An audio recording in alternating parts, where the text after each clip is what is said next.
Hi, I'm Stella Williams, and welcome back to Navigating Senior Care with Stella. Today's episode is different. Today, I'm going to tell you the story that changed everything for me. The night that turned me from a lost daughter into a senior placement advocate. This is the story of the day we broke my mom out of rehab in less than 5 hours. And why 3 years later, she's still living at home with me despite the aggression, the paranoia, and the progressive dementia that's taken so much of who she was. But most importantly, this is a story of why I do what I do, why I became the advocate who helps you navigate these impossible decisions. If you are a caregiver struggling with placement decisions, this episode is my gift to you. My truth, my pain, and hopefully your guidance. It was supposed to be temporary after my mom's fall in 2021. She needed rehab. The hospital case manager told us she'd be going to the next available bed. Not asked, told. The facility was in a high end area, so I thought that meant quality care. We've never been there before, but the location seemed promising. They took her by ambulance. I met them there at the facility. It was already around 8 p.m. when she got to her room, a shared room. She got the bed by the window. They did their intake, checking for bruises, wounds, the standard stuff. I'd been at the hospital all day. I was exhausted. When she was finally settled, I was about to leave. But then she pressed the call button. She needed the restroom.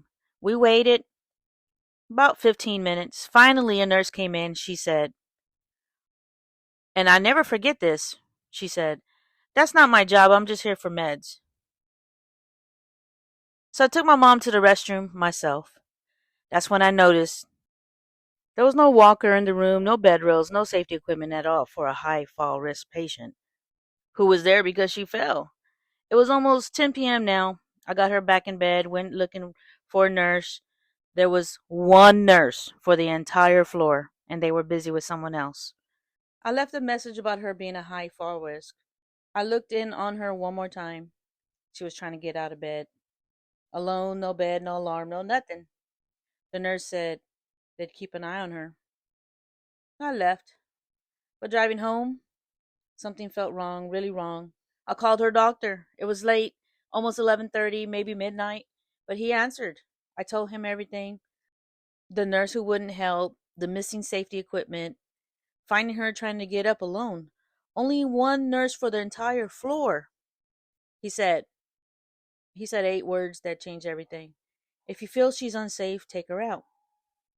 So when I got home, I woke up my brother. It was after midnight now. I said, "We're bringing mom home." He didn't even ask questions, just said, "Let's go." We drove back to the facility, walked in past the sleeping residents, the one overwhelmed nurse, the empty halls. We found her awake, confused, scared, trying to get up again. We got her walker, which they left in the hallway, not even in her room. We got her dressed, signed her out AMA against medical advice, and we left. From admission to escape, less than 5 hours. She kept saying in the car, "Am I really going home? Really?" I said, "Yes, Mom, we're going home." So I'd been in that facility for less than 5 hours total. And I knew if we left her there overnight, something terrible would have happened. Here's what families need to know: trust your gut. If something feels wrong in the first few hours, it is wrong. You don't need to wait. You don't need to give it time. You don't need anyone's permission to protect your loved one. Red flags that mean leave immediately. Staff saying that's not my job about basic care. Missing safety equipment for fall risk. Only one nurse for an entire floor. No response to call buttons. Your loved one trying to get up alone with no alarms. You have rights. You can leave AMA anytime. You can call their doctor at any hour. You can demand immediate discharge. You don't owe anyone an explanation. That facility in the nice neighborhood, they called me the next day asking where my mother was. I said safe and hung up. That was 3 years ago. For most of the 3 years, her dementia was mild, manageable. We had our routine and our rhythm. But about 6, 7 months ago, everything changed. The aggression started, the paranoia. This isn't my mom anymore. It's the disease taking over. I need to tell you something that happened. I was bathing her one time and she held me under the water by my hair. My own mother tried to drown me. Not my mother, the disease. But my hands were soapy and I couldn't get a grip. And for a moment I thought, This is how I died, drowning in my own shower, killed by the person I'm trying to save. She doesn't remember doing it, but now the paranoia is constant now. She thinks people are in the house, that someone's trying to steal her things. Sometimes she thinks I'm an imposter. She still recognizes me. She knows all her kids. She just mixes up our names every now and then and her stories. She combines decades into one like confused narrative. Sometimes I sleep in her bed with her. I have motion alarms, camera alerts, technology trying to keep her safe. I can't sleep in her room much anymore. She's always cold now. Keeps her room like a sauna. I wake up drenched in sweat, dehydrated, dizzy. Most days she's mean. I need to be honest about that. Some days we get glimpses of the nice grandma, but mostly she's angry, aggressive, cruel in ways she never was before. We do have help. She has home health care now. PT, OT, speech therapy. A nurse comes out weekly to check on her. And yes, that helps, but they're here for an hour at most, and then they are gone. The other 23 hours, that's all on me. Home health is a blessing, don't get me wrong, but it's not 24/7 care. It's not someone there when she's aggressive at 3 a.m. or trying to get up every 5 minutes at night. I need to talk about Jaden, my son. He's 19 now, a sophomore at Texas State, studying business.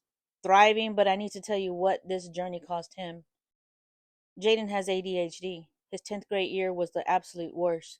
That's when the caregiving was the most intense. She was getting chemo treatments at that time. He couldn't be a regular teenager in his own home. No loud noises, no bright lights, no friends over making noise. His house had to be quiet, dark, adjusted to his grandmother's needs. I tried. I made most of his basketball and baseball games, but junior and senior year, he was doing so much, helping me lift her, sitting with her while I showered, being yelled at by her constantly. He used to say, I just want my nice grandma back. And I had to explain that grandma isn't coming back. This disease doesn't reverse. He was frustrated, so frustrated, getting yelled at by someone he loved, someone who used to make him cheese quesadillas from scratch and tell him stories. One night I found him crying in his room. He said, Mom, I love grandma, but sometimes I just want to be a normal teenager. That broke me. But you know what? That same kid, he learned compassion that can't be taught in any classroom. He learned that love isn't just the easy moments, it's staying when it's hard. And now he's at Texas State, free from the weight of daily caregiving, studying business, building his own life. He deserves that freedom. He earned it. Here's what most people don't know. That night, that 5 hour nightmare, that's why I became a senior placement advocate. I wasn't in this business yet. I was just a daughter lost in the system trying to navigate rehab facilities and Medicare and doctors and POAs. I had no idea what I was doing. After we brought mom home, I started researching, learning. I visited facilities, I talked to administrators, I learned what questions to ask, what red flags to watch, what rights families have. And I realized if I felt this loss with my education and resources, how many other families were drowning in this system? So I became a placement advocate. Not in spite of keeping my mom home, but because of it. I knew what bad care looked like. I knew the fear of leaving your parents somewhere unsafe.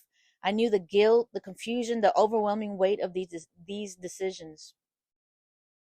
Every family I help now, I'm helping the version of me from that night. The one standing in that rehab facility at 10 p.m., knowing something was wrong, but not knowing what to do. I make sure no family goes through what we went through. I tour with them. I ask the hard questions. I spot the red flags they might miss. I teach them their rights. Because of that terrible night, hundreds of families have found safe, quality care for their loved ones. My trauma became my purpose.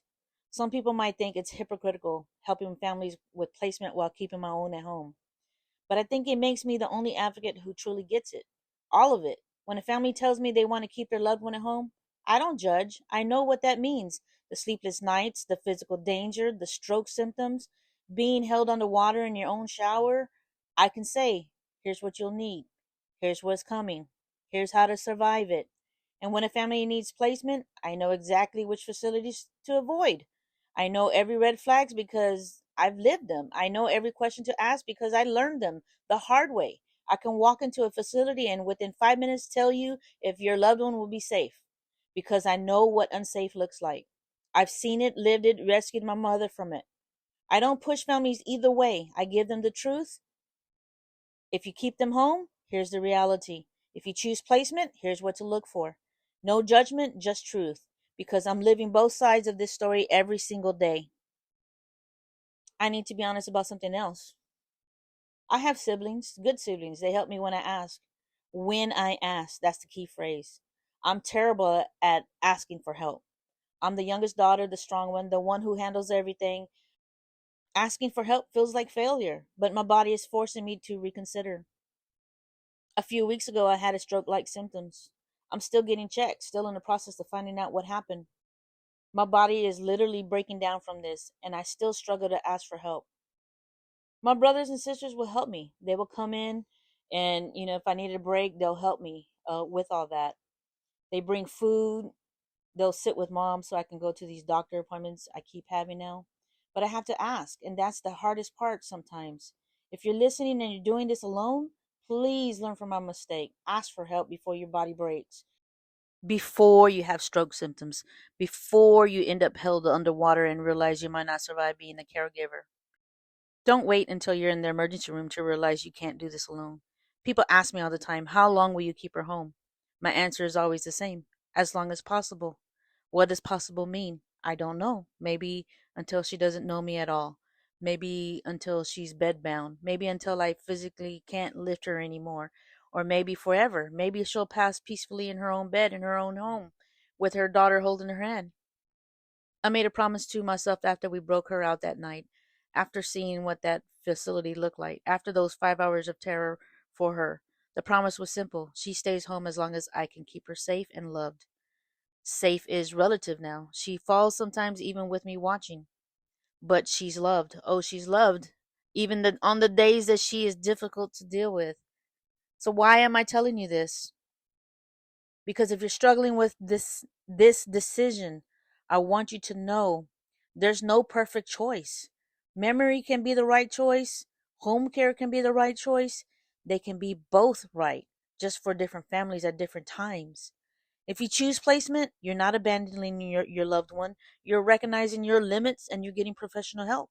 That takes courage. If you choose home care, you're not being stubborn or unrealistic. You're following your heart and your capabilities. That takes courage too. The only wrong choice is making a decision based on guilt or what others think or what you think you should do. Make your decision based on love, based on reality, based on what you can actually handle, based on your specific loved one's needs and your family's situation. As I record this, my mom is in the next room. She's watching TV, the same show on repeat because she doesn't remember she's seen it. Every few minutes she calls out, "Where are you?" even though I answered her 30 seconds ago. Tonight she might not sleep. She might be up every hour, confused, agitated, trying to figure out where she's at, trying to hide her purse. She's hot, she's cold, or she wants to potty. Tomorrow, I'll help 3 families tour memory care facilities. I'll point out the safety features, the trained staff, the activities, and I'll mean every word about the benefits. And then I'll come home to my mom and I'll keep her here another day because that's my choice for my family in this moment. Your choice might be different, and that's okay. That night in 2021, standing in that rehab facility, feeling lost and scared, I never imagined it would lead me here to becoming the advocate who makes sure no family feels that lost again. My worst night became my life's mission. We're all just doing the best we can with impossible decisions and infinite love. Thank you for listening to my truth today. Next week, we'll talk about skilled nursing and end of life care when home isn't possible. Until then, be gentle with yourself. This journey is hard enough without adding self judgment to the load. This is Stella Herrera Williams, Senior Placement Advocate, born from crisis and daughter doing her best. Take care of yourselves and remember you're not alone.